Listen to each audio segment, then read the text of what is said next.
a maravilhosa graça e a paz de Cristo Jesus habitem ricamente cada coração. Somos todos bem-vindos à presença do Todo-Poderoso Deus, que nos acolhe em amor. Em nome do Pai, do Filho e do Espírito Santo, somos envolvidos nesta graça e desfrutamos desta hora tão preciosa que nos é dada e que vem da parte do próprio Deus, que tudo preparou a fim de nos abençoar. Tem início o culto do Senhor, neste quinto domingo do tempo litúrgico da Páscoa. Sim, a Páscoa cristã não é uma festa que se encerra num só dia. Ela começa no domingo da ressurreição, mas se estende por 7 semanas. E a cor branca que ora recobre os paramentos do altar e as vestes litúrgicas nos faz lembrar que a luz bendita e promana do Cristo ressuscitado brilha sobre as nossas vidas, ilumina o nosso viver, pervade os nossos corações e nos faz transbordar na adoração, no louvor, nesta intensa experiência de comunhão que gozamos com Deus e que se intensifica precisamente nessa hora, no culto que é seu. Nos preparamos para tudo o que segue, usufruindo de um momento de introspecção, de enlevo espiritual, em que somos conduzidos pela arte, a música da nossa querida irmã, a organista Gisele Santana.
Vamos fechar os nossos olhos e vamos falar com o único e verdadeiro Deus, aquele que é digno de toda honra, glória e louvor. Santo Deus, eterno Pai, bendito seja o teu nome em toda a terra. O Senhor que fez tudo o que existe e que sustenta a vida. É Deus maravilhoso, majestoso, cheio de glória e poder. Nos dirigimos a Ti, Senhor Deus, para adorá-lo, pois o Senhor é digno de toda honra, digno de toda glória. Recebe, Pai, no Teu trono de graça, a nossa adoração. Fazemos esta oração em nome de Cristo, nosso Senhor. Amém. Eu convido você a abrir comigo a sua Bíblia e passarmos juntos a leitura do Salmo de hoje. Salmo apontado pelo Lecionário Cristão para este domingo é o de número 148. Estamos no final do Saltério, naqueles salmos de exaltação, a coleção apelidada de Hallel, a raiz que leva a palavra aleluia, que significa glória a Deus. É neste espírito de exaltação ao Todo-Poderoso que participamos desta leitura. Estamos juntos no Antigo Testamento, estamos no livro dos Salmos, no Salmo 148, que diz assim: Aleluia! Louvai ao Senhor do alto dos céus, louvai-o nas alturas. Louvai-o todos os seus anjos, louvai-o todas as suas legiões celestes. Louvai-o sol e lua, louvai-o todas as estrelas luzentes, louvai-o céus dos céus e as águas que estão acima do firmamento. Louvem o nome do Senhor, pois mandou ele e foram criados, e os estabeleceu para todo o sempre. Fixou-lhes uma ordem que não passará. Louvai ao Senhor da terra, monstros marinhos e abismos todos, fogo e saraiva, neve e vapor e ventos procelosos que lhe executam a palavra, montes e todos os outeiros, árvores frutíferas e todos os cedros, feras e gados, répteis e voláteis, reis da terra e todos os povos, príncipes e todos os juízes da terra, rapazes e donzelas, velhos e crianças, louvem o nome do Senhor, porque só o seu nome é excelso. A sua majestade é acima da terra e do céu. Ele exalta o poder do seu povo, o louvor de todos os seus santos, dos filhos de Israel, povo que lhe é chegado. Aleluia! Bendito seja o Senhor pela sua santa palavra.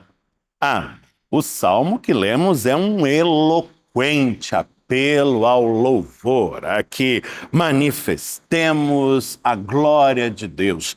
Toda a criação é convocada e recrutada para este fim.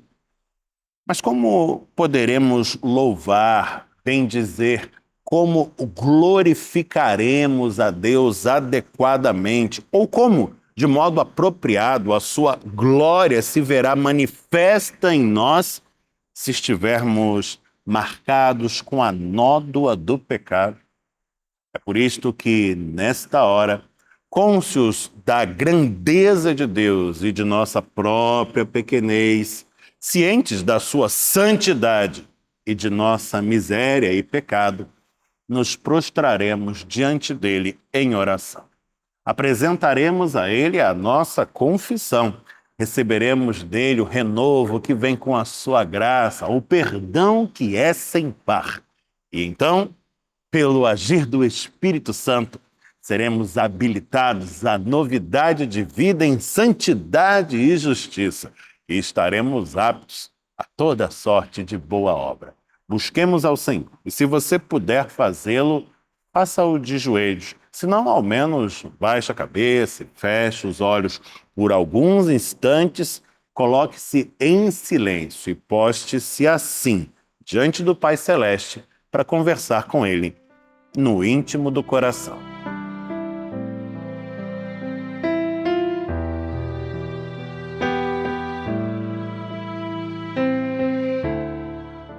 Senhor Deus, bendito Pai, louvamos o Teu nome, pois és cheio de majestade, cheio de glória e poder.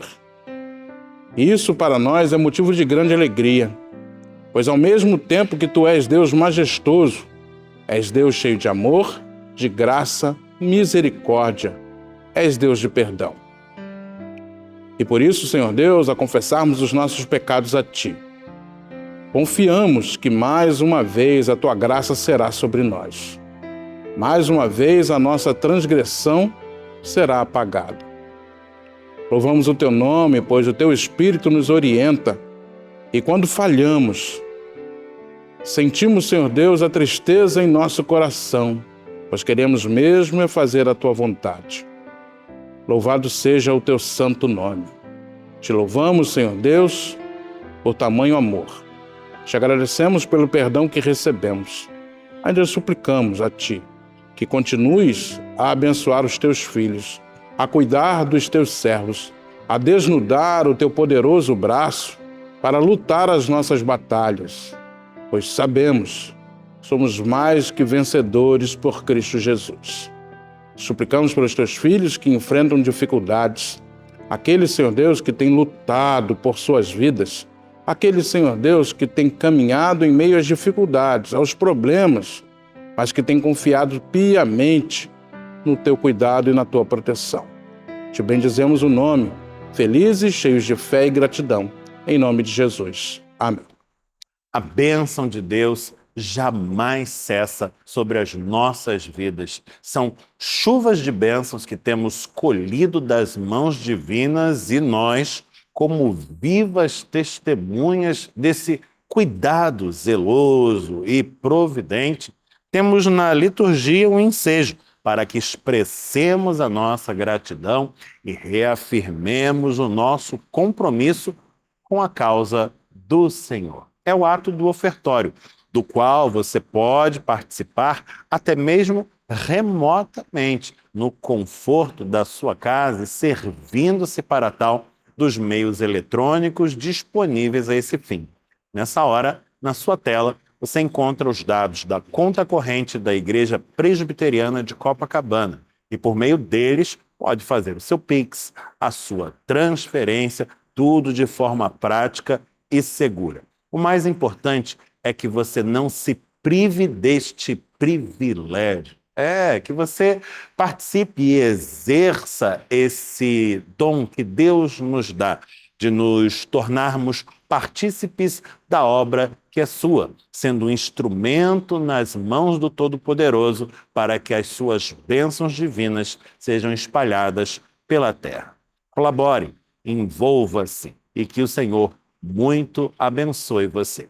Nós vamos orar e rogar ao Todo-Poderoso que, com o seu poder, consagre os dízimos e as ofertas do povo que é seu. Tu és fiel, Senhor Deus, nosso Pai celestial, providente, zeloso, abençoador. Das tuas mãos divinas temos recolhido o nosso sustento de todos os dias e toda a forma de benefícios. Rogamos-te, Senhor, que continue sendo conosco, que jamais nos falte a tua mercê. Concede-nos também, Senhor, olhos espirituais para que sejamos capazes de reconhecer o teu agir em nossas vidas e dá-nos corações agradecidos para que sempre e cada vez mais nos dediquemos à causa que é tua, lançando mão dos recursos que tu mesmo nos outorgastes. Abençoa a cada ofertante, a cada dizimista e continua, Senhor, a conduzir-nos por este caminho que é teu, para a glória do teu nome, para a bênção do teu povo. Assim nós oramos, Senhor, no nome santo de Jesus Cristo, o teu Filho, Senhor e Salvador nosso. Amém. Momento de meditarmos na palavra de Deus. Eu quero te convidar a abrir a sua Bíblia no Evangelho de Lucas, capítulo 24, onde leremos dos versículos 13 a 35. Evangelho de Lucas, capítulo 24, dos versículos 13 a 35. Diz assim o Evangelho de nosso Senhor Jesus Cristo. Naquele mesmo dia, 2 deles estavam de caminho para uma aldeia chamada Emaús, distante de Jerusalém 60 estádios, e iam conversando a respeito de todas as coisas sucedidas. Aconteceu que, enquanto conversavam e discutiam, o próprio Jesus se aproximou e ia com eles. Os seus olhos, porém, estavam como que impedidos de o reconhecer. Então, lhes perguntou Jesus: que é isso que vos preocupa e de que ides tratando à medida que caminhais? E eles pararam entristecidos. Um, porém, chamado Cleopas, respondeu dizendo: eis o único, porventura, que, tendo estado em Jerusalém, ignora as ocorrências desses últimos dias? Ele lhes perguntou: quais? e explicaram o que aconteceu a Jesus, o Nazareno, que era varão profeta, poderoso em palavras e obras, diante de Deus e de todo o povo. E como os principais sacerdotes e as nossas autoridades o entregaram para ser condenado à morte e o crucificaram. Ora, nós esperávamos que fosse ele quem havia de redimir a Israel. Mas, depois de tudo isto, é já o terceiro dia desde que tais coisas sucederam. É verdade também que algumas mulheres, as que conosco estavam, nos surpreenderam, tendo ido de madrugada ao túmulo. E não achando o corpo de Jesus, voltaram dizendo terem tido uma visão de anjos, os quais afirmam que ele vive. De fato, alguns dos nossos foram ao sepulcro e verificaram a exatidão do que disseram as mulheres, mas não o viram. Então lhes disse Jesus: ó nécios e tardos de coração para crer tudo que os profetas disseram. Porventura, não convinha que o Cristo padecesse e entrasse na sua glória? E começando por Moisés, discorrendo por todos os profetas, expunha-lhes o que a seu respeito constava em todas as Escrituras. Quando se aproximavam da aldeia para onde iam, fez ele menção de passar adiante. Mas eles o constrangeram, dizendo: fica conosco, porque é tarde, e o dia já declina. E entrou para ficar com eles. E aconteceu que, quando estavam à mesa, tomando ele o pão, abençoou, e tendo-o partido, lhes deu. Então se lhes abriram os olhos e o reconheceram. Mas ele desapareceu da presença deles. E disseram um ao outro: porventura não nos ardia o coração quando ele, pelo caminho, nos falava, quando nos expunha as Escrituras? E na mesma hora, levantando-se, voltaram para Jerusalém, onde acharam reunidos 11 e os outros com eles, os quais diziam: o Senhor ressuscitou e já apareceu a Simão. Então os dois contaram o que lhes acontecera no caminho e como fora por eles reconhecidos no partir do pão. Bendito seja o Senhor por sua palavra. Uma canção muito antiga de um grupo chamado Vencedores por Cristo, que diz assim: muito embora um só Jesus exista, nem todos sabem vê-lo como é, filósofo, poeta ou comunista, ou mesmo um hippie, já se disse até. Mas Jesus é bem mais importante quando se sabe disso é o grande amor. Por isso é importante que se cante: Jesus, Filho de Deus, o Salvador. Essa canção reflete uma das coisas que acontece muito nos nossos dias. Cada um vê Jesus como quer, a partir de sua ótica, a partir das lentes que resolve utilizar. Uns colocam Jesus no espectro político, outros num outro espectro, e a gente vai colocando e pintando Jesus da maneira como nós queremos, ao sabor do freguês. A realidade é que Jesus está muito acima e muito além de todas essas nossas questões mundanas. E que para nós entendermos o mínimo que seja a respeito dele, a resposta é a Bíblia. O texto que nós acabamos de ler é um texto bem conhecido. Narra a história de dois discípulos que estavam saindo de Jerusalém. Havia acontecido algo que lhes entristecera por demais. O fato é que Jesus foi crucificado. E eles não estavam conseguindo lidar muito bem com essa questão.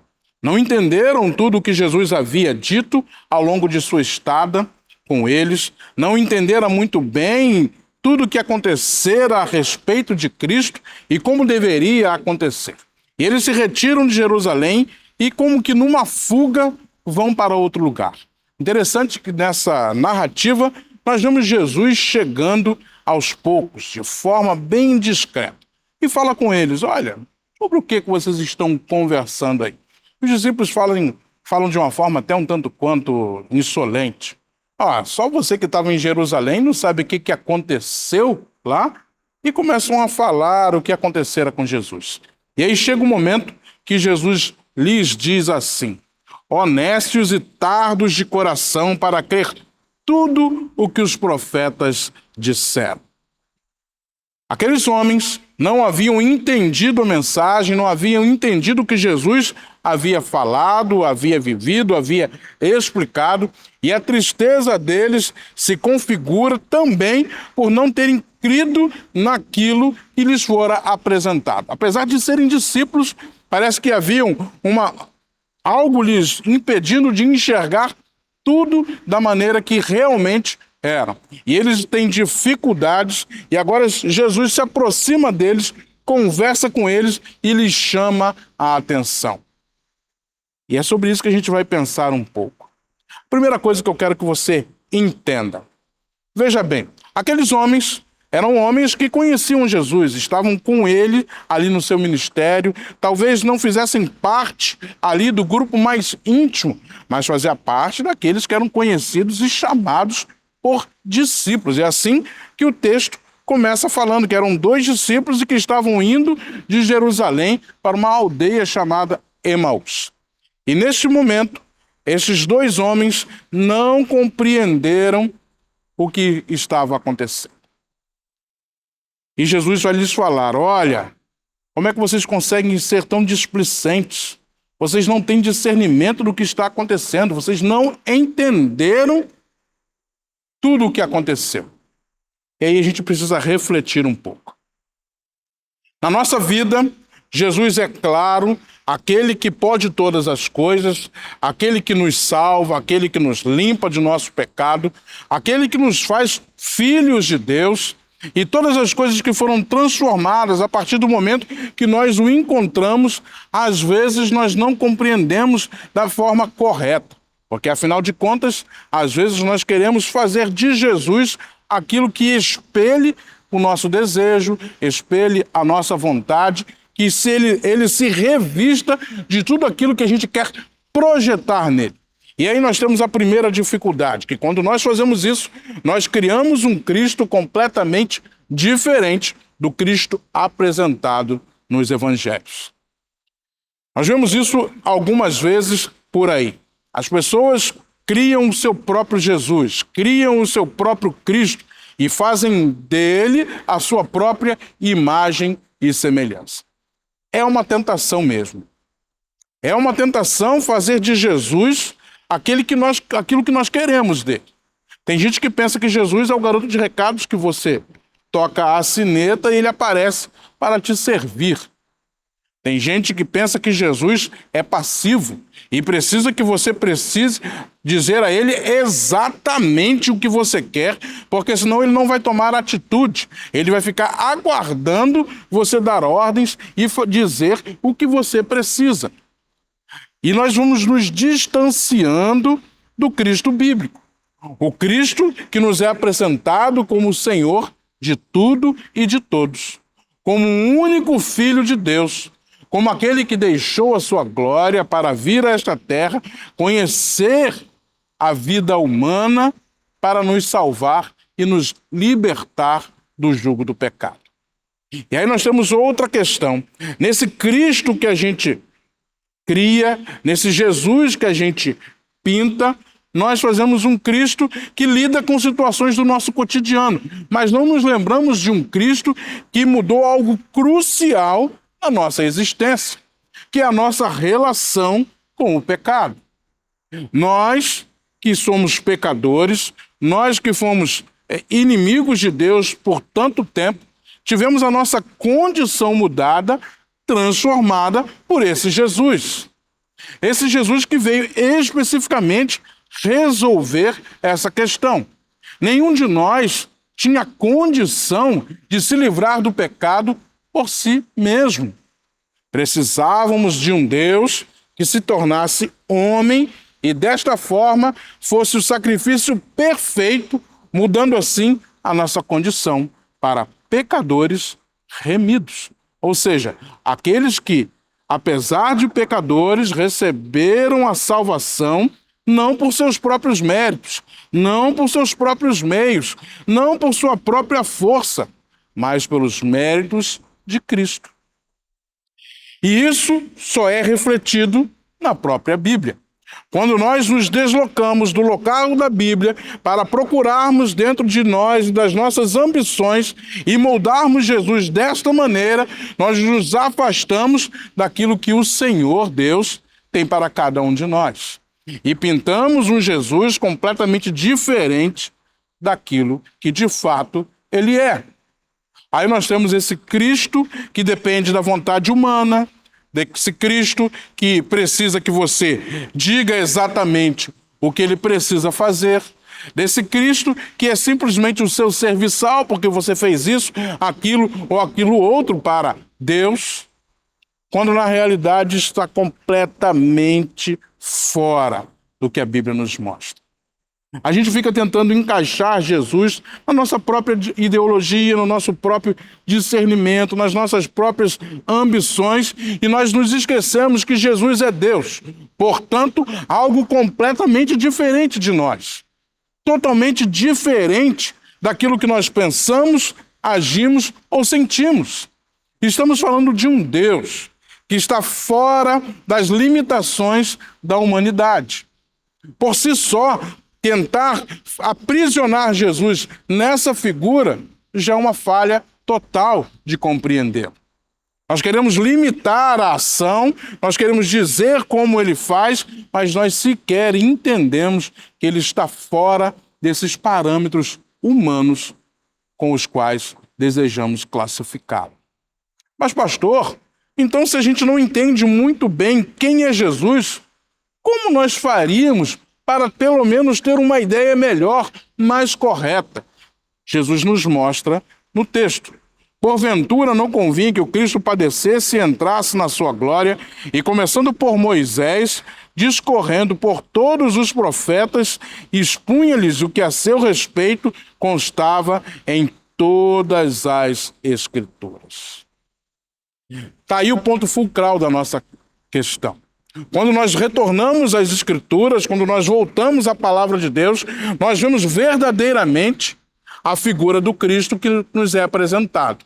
Quando nós nos afastamos, nós o pintamos ao nosso próprio sabor, à nossa própria vontade.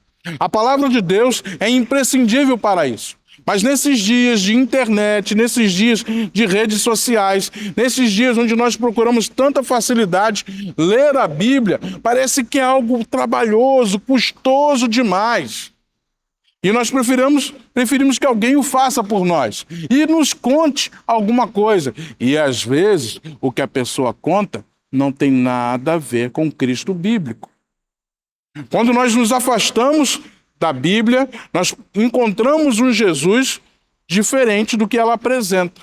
E aí nós corremos o risco de seguirmos a esse Cristo que não tem nada a ver com o Cristo que veio ao mundo enviado por Deus. E aí as frustrações são mais passíveis de acontecer. Porque quando a gente pinta um Cristo de acordo com o que a gente quer, ora, se Jesus não é desse jeito, fatalmente nós vamos nos frustrar.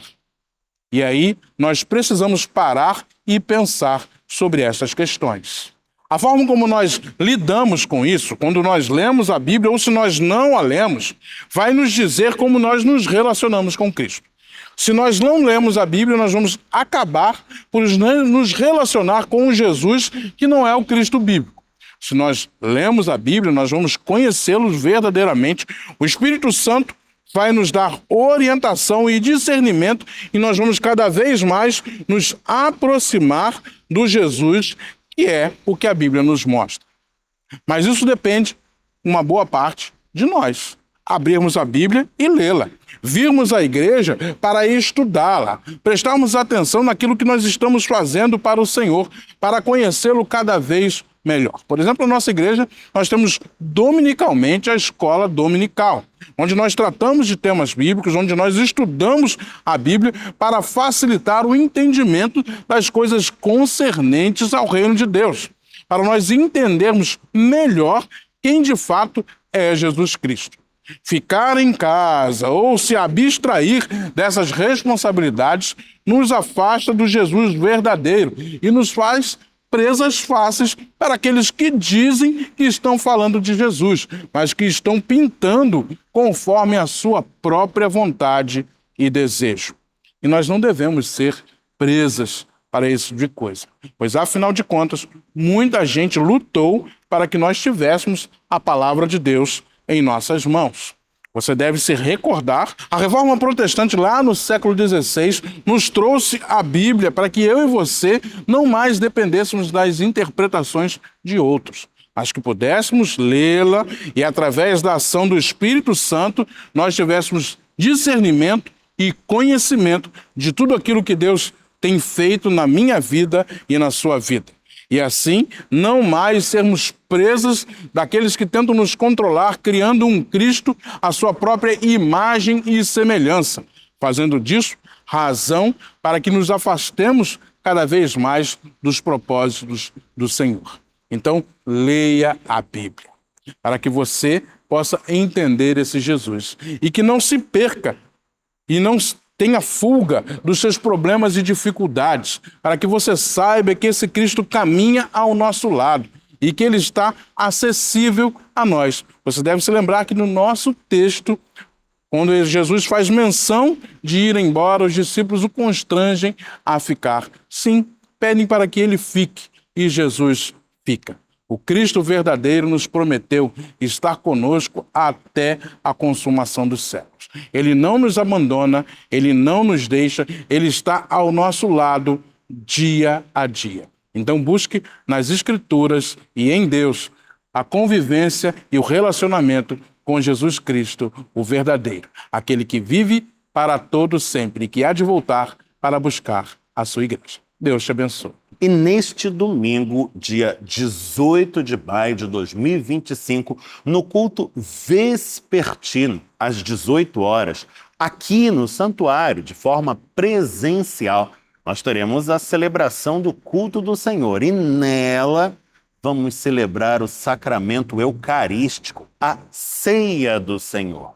Como família da fé que somos, vamos comungar no corpo e no sangue, no pão e no cálice, e recolher das mãos divinas toda a sorte de bênçãos espirituais. Venha estar conosco você também. Desfrute desse momento abençoado e abençoador e saia daqui fortalecido por este meio de graça dado por Deus para a edificação da igreja que é sua.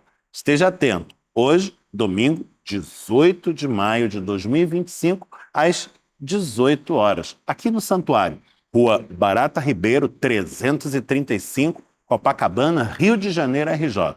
Eu estarei por aqui. Eu vou esperar por você. Fechar os nossos olhos mais uma vez e fazer a oração que nosso Senhor Jesus nos ensinou. A prece do Pai Nosso. Falemos com Deus. Pai nosso que estais nos céus, santificado seja o teu nome. Venha o teu reino, seja feita a tua vontade, assim na terra como no céu. O pão nosso de cada dia nos dá hoje. Perdoa-nos as nossas dívidas, assim como nós perdoamos aos nossos devedores. Não nos deixes cair em tentação, mas livra-nos do mal. Pois teu é o reino, o poder e a glória para sempre. Amém. O Senhor te abençoe e te guarde. O Senhor sobre ti levante o rosto e te dê paz. E que a maravilhosa graça de nosso Senhor e Salvador Jesus Cristo, o imenso amor de Deus Pai Todo-Poderoso, que as ricas, doces e ternas consolações do Espírito Santo sejam com todos vós, Igreja de Cristo, hoje e pelos séculos dos séculos. Amém.